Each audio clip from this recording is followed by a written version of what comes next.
shugaba manzon Allah.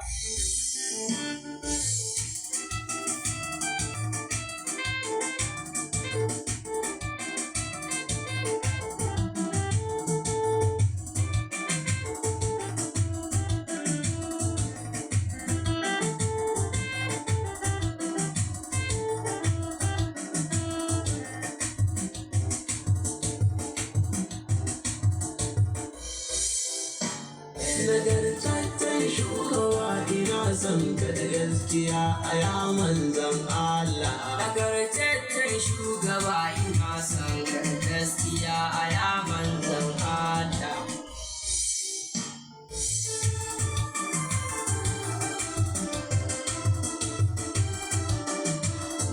Ba na yi sai da kai dan komai sai da kai, na ɗauko ne a kai ka yarje.